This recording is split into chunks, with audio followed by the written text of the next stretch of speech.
início dos anos 70 assistiu ao aparecimento de uma nova potência no futebol europeu, a Holanda.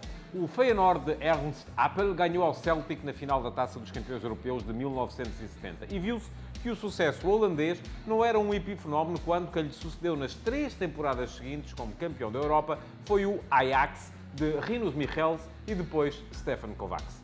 Mas poderia aquele futebol funcionar ao nível da seleção nacional? O europeu de 72 fazia crer que não. Os holandeses caíram logo na fase de grupos, afastados pela Jugoslávia. E mesmo a qualificação para a fase final do Mundial de 74 só foi superada por uma unha negra, com os mesmos pontos da Bélgica e graças a uma decisão duvidosa de um fiscal de linha no último jogo. Foi nessa altura que, percebendo o enorme potencial que tinha nas mãos, a Federação Holandesa entregou a equipa a Michels, que, depois de ganhar a Taça dos Campeões de 71, se deixara seduzir pelo dinheiro do Barcelona. Com Michels, tudo mudou. A maioridade futebolística de um gênio como Johan Cruyff e a presença simultânea de gente de qualidade, de Neeskens, Krol, Rezenbrink, Hahn ou Rep, eram suficientes para que a candidatura holandesa tivesse de ser levada a sério. No Mundial de 74, a Holanda adotou a alcunha de Laranja Mecânica, o filme de Stanley Kubrick, lançado 2 anos antes. Não tinha nada a ver, a não ser o facto de se vestir de laranja e de todas as peças parecerem mover-se de forma absolutamente coordenada.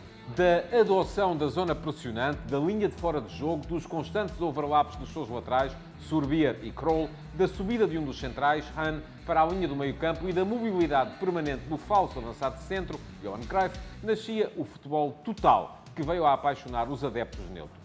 E, além de uma excelente equipa, os holandeses eram ainda uma lufada de ar fresco para o status quo do futebol mundial, de repente entretido com os acessos de personalidade das suas estrelas.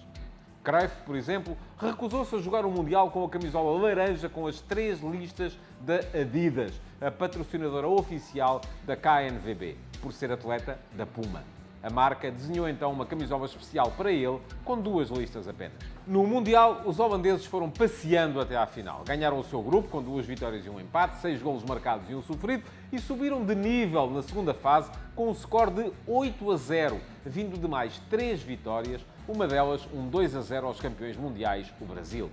Na final, apesar de jogarem em Munique, já eram apresentados como favoritos face à República Federal da Alemanha. E mais ainda se tornaram quando, aos 40 segundos, Cruyff foi derrubado na área por Uli Hoeneß. De penalti, Neeskens fez o 1-0.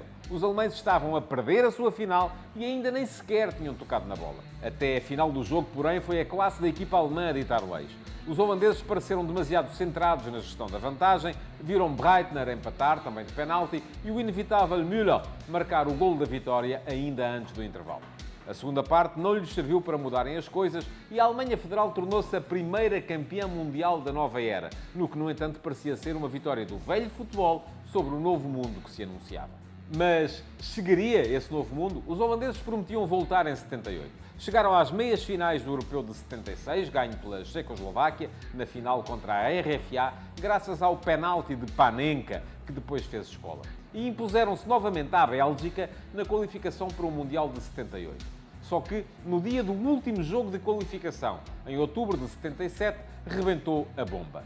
Aos 30 anos, Cruyff anunciou o adeus à seleção. Foram até organizadas festas para o convencer a voltar atrás, mas o mágico 14 não cedeu.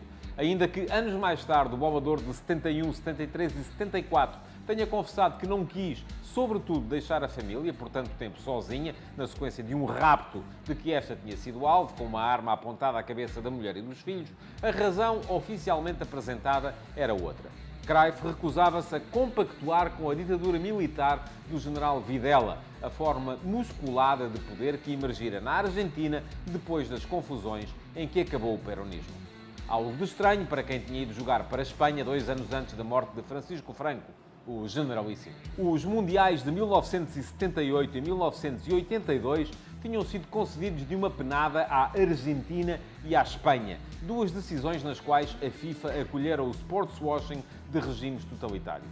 E se no caso espanhol a democracia ainda veio a tempo da fase final, em 82, em 78 o Mundial ficou marcado pelas ameaças de atentados por parte de grupos revolucionários e pelas sessões de tortura a prisioneiros políticos que tinham lugar na Escola de Mecânica da Armada, a menos de 1 quilómetro do Estádio Monumental de Buenos Aires, onde os adeptos em êxtase lançavam os tão célebres papelinhos que tornaram memorável o ambiente deste Mundial. Mas disso falaremos amanhã, quando o Mundial voltar ao bar.